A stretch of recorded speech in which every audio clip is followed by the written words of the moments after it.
নমস্কার বন্ধুরা, তিয়াসাস রেসিপিতে সকলকে স্বাগত জানাই। আপনারা জানেন কি কাঁচা ডিমের মধ্যে সেদ্ধ ডিম দিয়ে একটা দুর্দান্ত স্বাদের রেসিপি তৈরি করা যায়? তাহলে আসুন আজকের রেসিপিটা দেখে নিন। এখানে আমি দুটো পেঁয়াজ নিয়েছি, পেঁয়াজগুলোকে কেটে নিচ্ছি।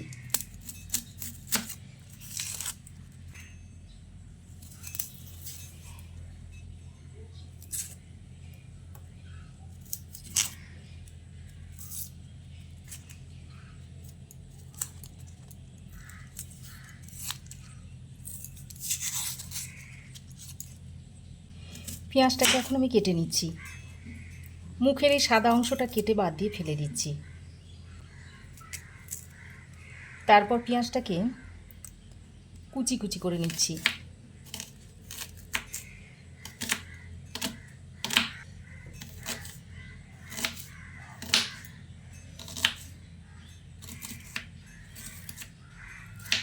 দেখুন পেঁয়াজগুলোকে কেটে নিয়েছি। এবার একটা ছোট সাইজের টমেটো নিয়েছি, টমেটোটাকে কেটে নিচ্ছি। দেখুন টমেটোটাকেও কেটে নিয়েছি। এবার আমি কয়েকটা কাঁচা লঙ্কা নিয়েছি, কাঁচা লঙ্কাগুলো ভালো করে ধুয়ে নিয়েছি, তারপর বোটাটা ফেলে দিয়েছি। এবার আমি কাঁচা লঙ্কাটাকে ওইভাবে একটু কুচি করে নিচ্ছি।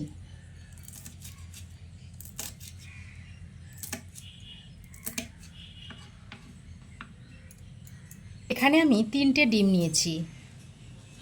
এবার আমি এই ডিম 3টেকে একটা পাত্রে ভেঙে নিচ্ছি।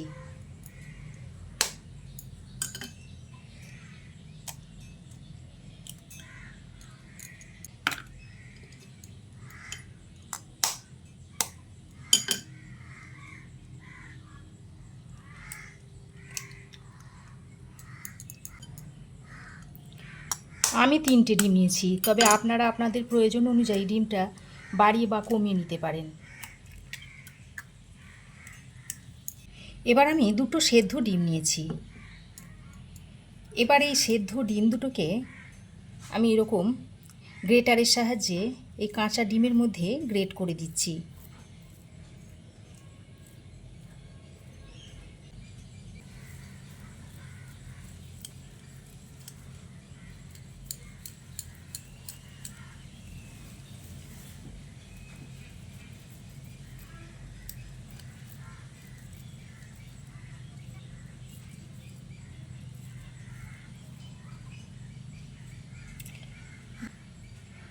দেখুন দুটো ডিম আমি গ্রেট করে নিয়েছি।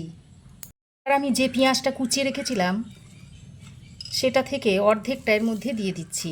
এইভাবে হাতের সাহায্যে একটু এরকম চেপে চেপে ভেঙে নিচ্ছি, নিয়ে দিয়ে দিচ্ছি। দিয়ে দিচ্ছি কুচিয়ে নেওয়া কাঁচা লঙ্কাটা, দিচ্ছি স্বাদ মতো নুন, আর দিয়ে দিচ্ছি একটু গোলমরিচের গুঁড়ো, আর কালারের জন্য দিয়ে দিচ্ছি একটু হলুদের গুঁড়ো। এবার সব কিছুকে একসঙ্গে ভালো করে মিশিয়ে নিচ্ছি।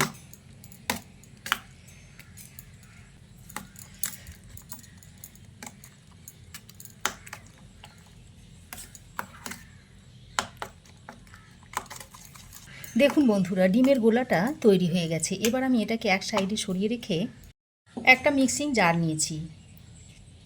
মিক্সিং জারের মধ্যে 4-5টা কাজু দিয়ে দিচ্ছি। দিয়ে দিচ্ছি কুচানো টমেটোটা। এবার আমি এর মধ্যে কিছু গুঁড়ো মশলা দিয়ে দিচ্ছি। দিয়ে দিচ্ছি 1 চামচ ধনে গুঁড়ো, দিয়ে দিচ্ছি 1 চামচ জিরে গুঁড়ো, হাফ চামচ মতো দিয়ে দিচ্ছি হলুদের গুঁড়ো, ঝাল লঙ্কার গুঁড়ো দিয়ে দিচ্ছি অল্প পরিমাণে, আর হাফ চামচ পরিমাণ দিয়ে দিচ্ছি কাশ্মীরি লঙ্কার গুঁড়ো। দিয়ে দিচ্ছি 1 টেবিল চামচ পরিমাণ আদা ও রসুনের পেস্ট। আমি এখানে আদা রসুনের পেস্টটা দিলাম, আপনারা এখানে আদা ও রসুন কেটেও দিয়ে দিতে পারেন। এবার অল্প পরিমাণে জল দিয়ে এর একটা মিহি পেস্ট তৈরি করে নেব। দেখুন মশলার আমি এইরকম একটা স্মুথ পেস্ট তৈরি করে নিয়েছি, আর কালারটা দেখুন কত সুন্দর হয়েছে। এখানে আমি 5টা মাঝারি সাইজের সেদ্ধ আলু নিয়েছি। এবার এই আলুগুলোকে আমি কেটে নেব। চ্যানেলে যারা নতুন এসেছেন প্লিজ চ্যানেলটাকে সাবস্ক্রাইব করবেন, আর পুরনো বন্ধুদের রইল আমার অসংখ্য অসংখ্য ধন্যবাদ। তাদের জন্যই আজ আমি এত দূর পর্যন্ত আসতে পেরেছি। আলুটাকে যদি সেদ্ধ করে নেওয়া হয় তাহলে রান্নাটা খুব তাড়াতাড়ি হয়। আর আলুর মধ্যে যে স্টার্চটা থাকে সেটাও কিন্তু অনেকটাই বেরিয়ে যায়, আর রান্নার পর খেতেও কিন্তু খুবই ভালো লাগে। দেখুন সেদ্ধ আলুগুলো আমার কাটা হয়ে গেছে, এবার বাটিতে তুলে নিচ্ছি।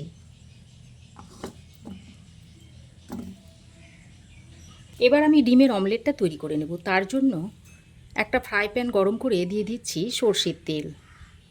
তেলটাকে ফ্রাই প্যানে ভালোভাবে স্প্রেড করে নিচ্ছি। এবার আমি ডিমের যে ব্যাটারটা তৈরি করে রেখেছিলাম তার থেকে অর্ধেকটা এখানে দিয়ে দিচ্ছি। তারপর এইভাবে একটু ছড়িয়ে নিচ্ছি। আর আমি কিছুক্ষণের জন্য অমলেটটাকে একটু ঢাকা দিয়ে রেখে দিচ্ছি, তাহলে খুব তাড়াতাড়ি হয়ে যাবে। 1-2 মিনিট পর ঢাকাটাকে আমি খুলে নিয়েছি। এবার আমি এই অমলেটটাকে এইভাবে ভাঁজ করে নিচ্ছি। বন্ধুরা, ডিমের রেসিপি তো আপনারা অনেকভাবেই খেয়েছেন। আজ একবার আমার মতো করে এইভাবে ডিমের রেসিপিটা তৈরি করে খেয়ে দেখবেন।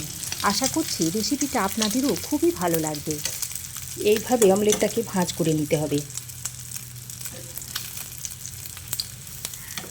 নিচের দিকটা যখন একটু শক্ত হয়ে আসবে তখনই ফোল্ডটা করতে হবে।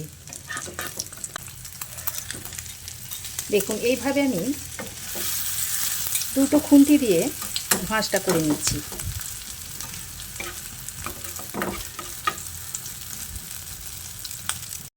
অমলেটটাকে এবার উল্টে পাল্টে একটু ভালো করে ভেজে নিতে হবে, দেখবেন যেন আবার পুড়ে না যায়। দেখুন অমলেটটাকে ভালোভাবে ভেজে নিয়েছি। এবার আমি অমলেটটাকে ছোট ছোট পিস করে নিচ্ছি। আপনি আপনার ইচ্ছা মতো পিস করে নেবেন।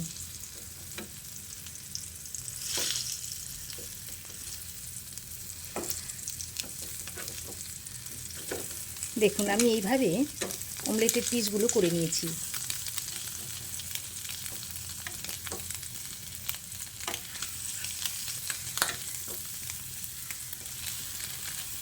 আরও একবার উল্টে পাল্টে নিচ্ছি। দেখুন অমলেটটা হয়ে গেছে, এবার একটা পাত্রে তুলে নিচ্ছি।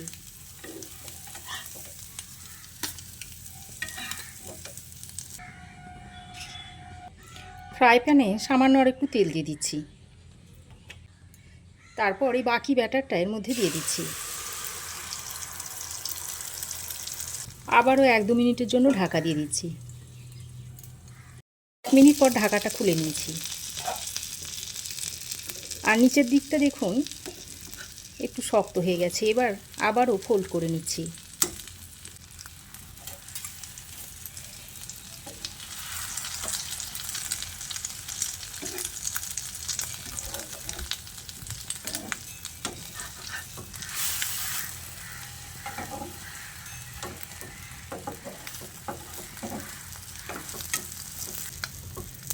ওলটাতে যদি অসুবিধা হয় তাহলে আপনারা এইভাবে আগে পিসটা করে নেবেন। এইভাবে পিসটা করে নিয়ে তারপরে উল্টে পাল্টে আবারও ভেজে নেবেন। এইভাবে করলে সুবিধা হবে।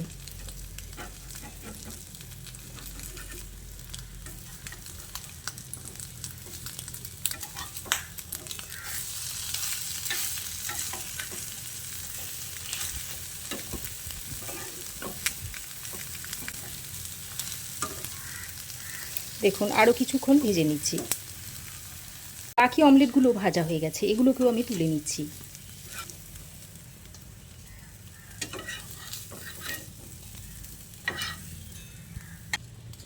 দেখুন সমস্ত অমলেট আমি ভেজে নিয়েছি। এবার আমি কড়াই গরম করে দিয়ে দিচ্ছি সর্ষের তেল। 2 টেবিল চামচ মতো সর্ষের তেল দিয়েছি। তেলের মধ্যে অল্প একটু নুন দিয়ে দিচ্ছি। দিয়ে নাড়াচাড়া করে নিয়ে সেদ্ধ করে কেটে রাখা আলুগুলো দিয়ে দিচ্ছি। সঙ্গে দিয়ে দিচ্ছি অল্প একটু হলুদ গুঁড়ো আর একটু লঙ্কার গুঁড়ো দিয়ে দিচ্ছি। এবার আলুটাকে ভালো করে ভেজে নিতে হবে। দেখুন হলুদ আর লঙ্কাটা দেওয়ার কারণে আলুর কালারটা খুব সুন্দর আসবে, আর সেদ্ধ করার কারণে আলুতে তেলটা খুব কম টানবে আর তাড়াতাড়ি ভাজাও হয়ে যাবে। দেখুন বন্ধুরা, আলু ভালো করে ভেজে নিয়েছি। এবার আলুগুলোকে আমি তুলে নিচ্ছি।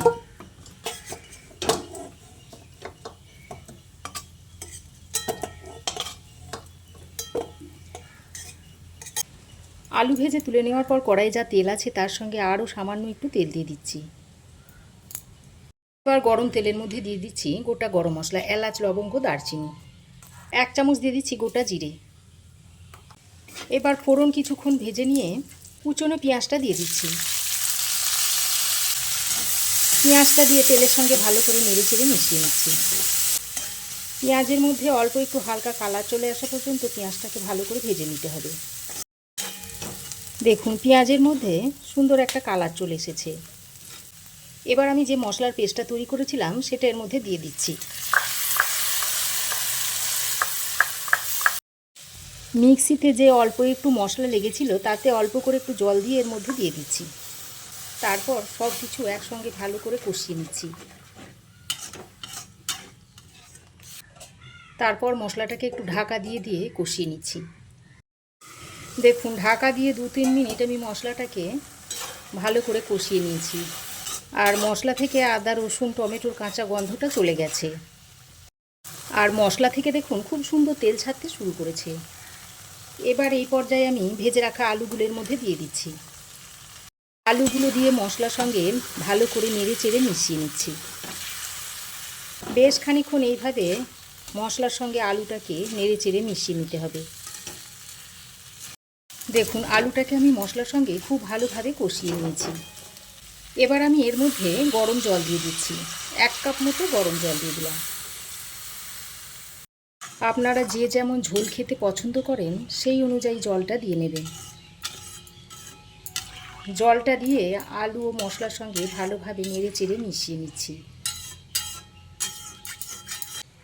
এবার আমি এর মধ্যে স্বাদ মতো নুনটা দিয়ে দিচ্ছি। নুনটা দিয়ে আরও একবার ভালো করে নেড়ে নিচ্ছি। ভালো করে নেড়ে চেড়ে নিয়ে ঢাকা দিয়ে ঝোলটাকে ফুটিয়ে নিচ্ছি। দেখুন 2 মিনিট ঢাকা দিয়ে রান্না করার পর ঝোলটা দেখুন ভালোভাবে ফুটে উঠেছে। এবার আমি ডিমের অমলেটগুলো ঝোলের মধ্যে একে একে দিয়ে দিচ্ছি।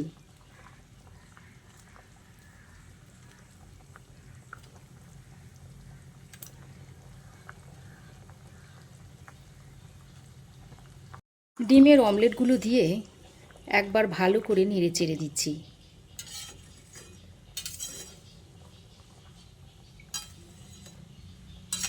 তারপর আবারও ঢাকা দিয়ে 3-4 মিনিট রান্না করে নিচ্ছি। বেশিক্ষণ রান্না করার দরকার নেই, আলুগুলো যেহেতু সেদ্ধ আছে তাই খুব বেশিক্ষণ রান্না করা লাগবে না। দেখুন ঢাকা দিয়ে 3-4 মিনিট রান্না করে নিয়েছি। দেখুন আলু ভালোভাবে সেদ্ধ হয়ে গেছে। এবার আমি স্বাদের ব্যালেন্সের জন্য একটু চিনি দিয়ে দিচ্ছি। চিনিটা দিয়ে নেড়ে চেড়ে নিচ্ছি। একটু গরম মশলার গুঁড়ো ছড়িয়ে দিচ্ছি। আর অল্প 1 চামচ মতো ঘি দিয়ে দিচ্ছি। ভালো করে নেড়ে চেড়ে মিশিয়ে নিয়ে তরকারিটাকে নামিয়ে নেব। এবার গ্যাসের ফ্লেম বন্ধ করে ঢাকা দিয়ে আরও 2-3 মিনিট স্ট্যান্ডিং টাইমে রাখার পর আপনাদের সার্ভ করে দিচ্ছি।